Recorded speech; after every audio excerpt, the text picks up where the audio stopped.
Hi, my name is Dr. Amy Sosa, and I'm a licensed psychologist and certified eating disorder specialist. I'm here to address a couple questions that family members or people struggling with an eating disorder often have when they first seek therapy. The first question I often get is there hope? The answer is absolutely 100% there is hope. You were not born with an eating disorder. You don't have to die with an eating disorder, and I would not be sitting here today believing in my job if I didn't believe recovery was possible.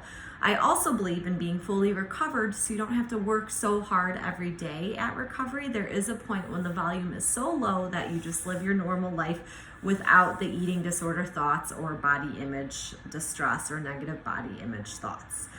The second question I often get is, how does therapy work? So regardless of the level of care, therapy can be more intensive, obviously, at a higher level of care, but also outpatient. There are some of the same themes that individuals work on, regardless of the level of care and therapy.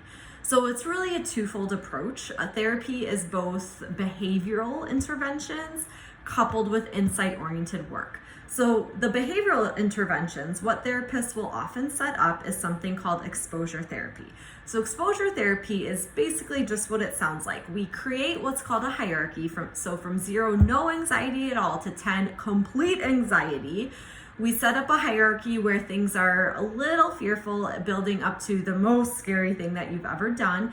And then over time, we work with individuals to master those exposures. So typically they'll start out with maybe a 3 or a 4 out of 10. So maybe, eating, a certain food, fear food, is a 3 or 4 out of 10. So then they're going to do that 3 or 4 days a week in order to reduce the anxiety, so it goes from a 4 to a 2 to a 1 to where it's not an issue at all.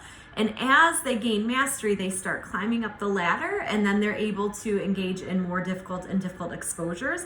And the whole idea is, once you learn to master it, then you're learning to cope with your anxiety without the eating disorder, and you don't need the eating disorder to cope.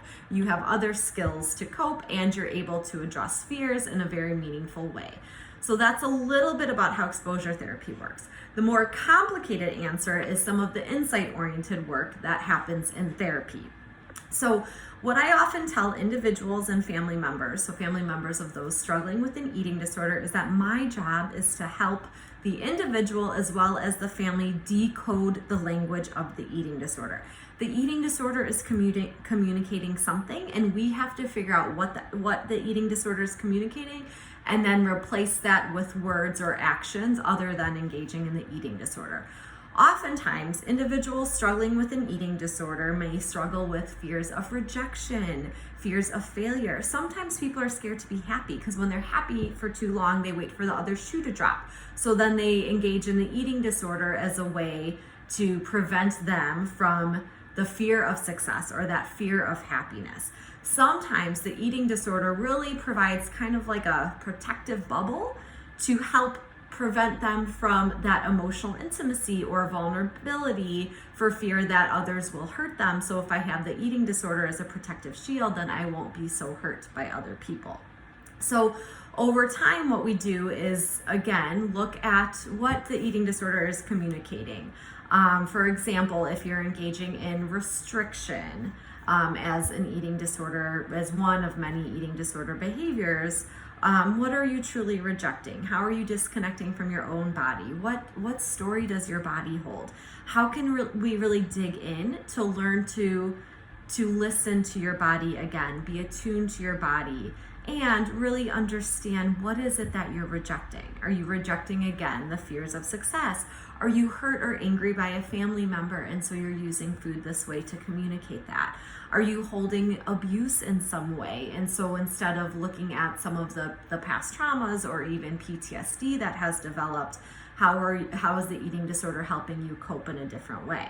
Once we understand how the eating disorder helps individuals cope, then we can replace that with other coping skills, and then we can look at what voids are in individuals' lives and fulfill those voids through meaningful connections and support from others. Project Maria is near and dear to my heart. I am so happy to be participating in the virtual art jam this year. Please reach out if you have any other questions. My email is drsosa@lakegenevapsychology.com. Again, that's drsosa@lakegenevapsychology.com. Thank you.